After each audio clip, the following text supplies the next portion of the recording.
Typically we would take a sample in most containers, and we're just going to use this one so we can filter one back to the truck. You reached max Typically, capacity. just take it. It's got to be below the surface. Some have to have space in this case of air. Others do not. Plenty. You can't have any airspace or headspace in the container. So we have a sample. We'll just take it back to the boat. We'll filter that through a 0.45 micron filter, and also do it through a filter for chlorophyll analysis. So this is pretty much what we do for collecting water quality samples, and these are mainly the chemistry, or the chemistry portion of what we do. And then the water sample will go to the Health and Human Services Laboratory, and some of the other ones will go back to our own lab, biolab, where we do, like I said earlier, bacteria, pesticides, and blue-green algae. So that's kind of what we do. For a lake like this, how many samples, how many locations would you have to do? Well, that's a really good question. How we've established it right now for lakes is that we take a sample and a profile at the deep water site. In almost every lake, that's been established by the dam, because that's typically the deepest spot. Some lakes are 6 to 8 feet deep is all, but others will be 10, 15, 20 feet. A lot of Salt Valley lakes are around 15 to 20, 25 feet. But that's been established in general, and it's all been GPS too, so we know if we have to know exactly where we're going to go, we can be pretty close, and we're satisfied with that. But once we get to a deep water location, what we'll do is use this to determine field parameters: temperature, oxygen, conductivity, pH, and turbidity. And like I said, we do a profile. We just drop it down through the water. Every half meter we'll make a reading, except for a really deep lake like McConaughey, it's every meter. And then also at that same location, we'll take the water quality sample. And for that, what we want to do is get nutrients, for example, ammonia. If the pH goes over 9, we also collect for ammonia, because that is going to be toxic. It can be toxic to fish.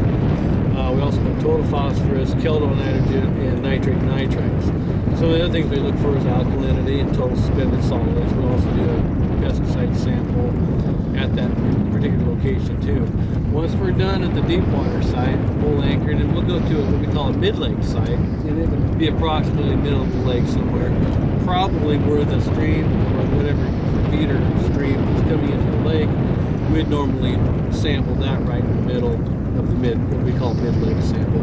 And that's actually not a water sample, that's just a profile. We take the meter and send it down through the water column, just do a profile on that too. One of the other important things that we have to collect, and it's cheap and it's free, is to use our Rasiki disc, and we lower that, and it'll be on the shade side of the boat. I'm in the sun right now, but it's just for demonstration. But you put it on the shade side of the boat or wherever the dock, and you lower it until you can't see it anymore, and then you raise it back up slightly till you see it, and usually that's only an inch or two, and then you just look and see what your value is. And in this case, it is 22 inches. Yeah, about 22 inches, but I have to add 6 inches on that because I've got wiggle room in here too. So about 28 inches is clarity, which is not necessarily great or spectacular, but it's probably kind of typical of a Salt Valley lake. Sometimes you can get up to around 3 feet or so, or maybe even more. It kind of depends. A lot of times in the summer it'll be a lot more turbid or cloudy because of boat activity, also because of algae, so that'll fluctuate. Some of the better lakes in Nebraska are out west, and that would be around McConaughey, maybe on occasion Box Butte. I've had 25 feet of visibility down to the bottom. That was really nice. That's right on the Niobrara River, kind of up by Hemingford. That's really nice. Other lakes that have been nice over the years, Enders, which is by Enders, or kind of by Imperial, very nice lake. Water quality is pretty good there too. On occasion, Red Willow, back in probably the 90s, maybe early 2000s, that's gone. We've got problems with that lake right now, so that's not usually as good. Occasionally Swanson's nice, sometimes Medicine Creek is. Mainly the pattern that we're establishing here is, if you'll notice, it's kind of the western lakes or maybe the southwestern lakes, because when they're bigger, there's a lot more sand there. These lakes here are what we call more eutrophic, or actually more cultural eutrophic. And what that means is that these are influenced, they're man-made lakes, but they're also influenced by what we do in the watershed. For example, farming practices all influence what happens. In fact, you can say a lake is a reflection of its watershed, because what happens in the watershed ends up in the lake, and that will determine the water quality.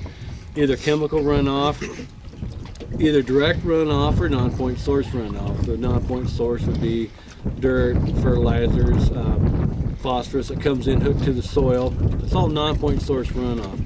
Point source would be something coming out of an actual pipe or a tube that you can see there's an actual source for it. So the two types that would affect the water quality, but in general, Nebraska, the non-point source is kind of a big issue. So that tends to be a problem, and for this lake here, it'll be affected a lot by what happens in the watershed. So that's pretty much what we do for lakes, streams.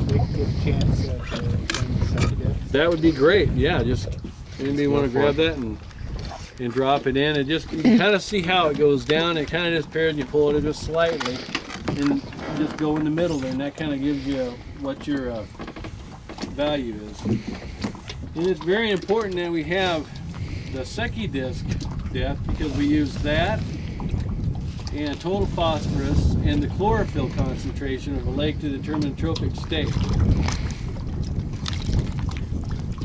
Let's go for it.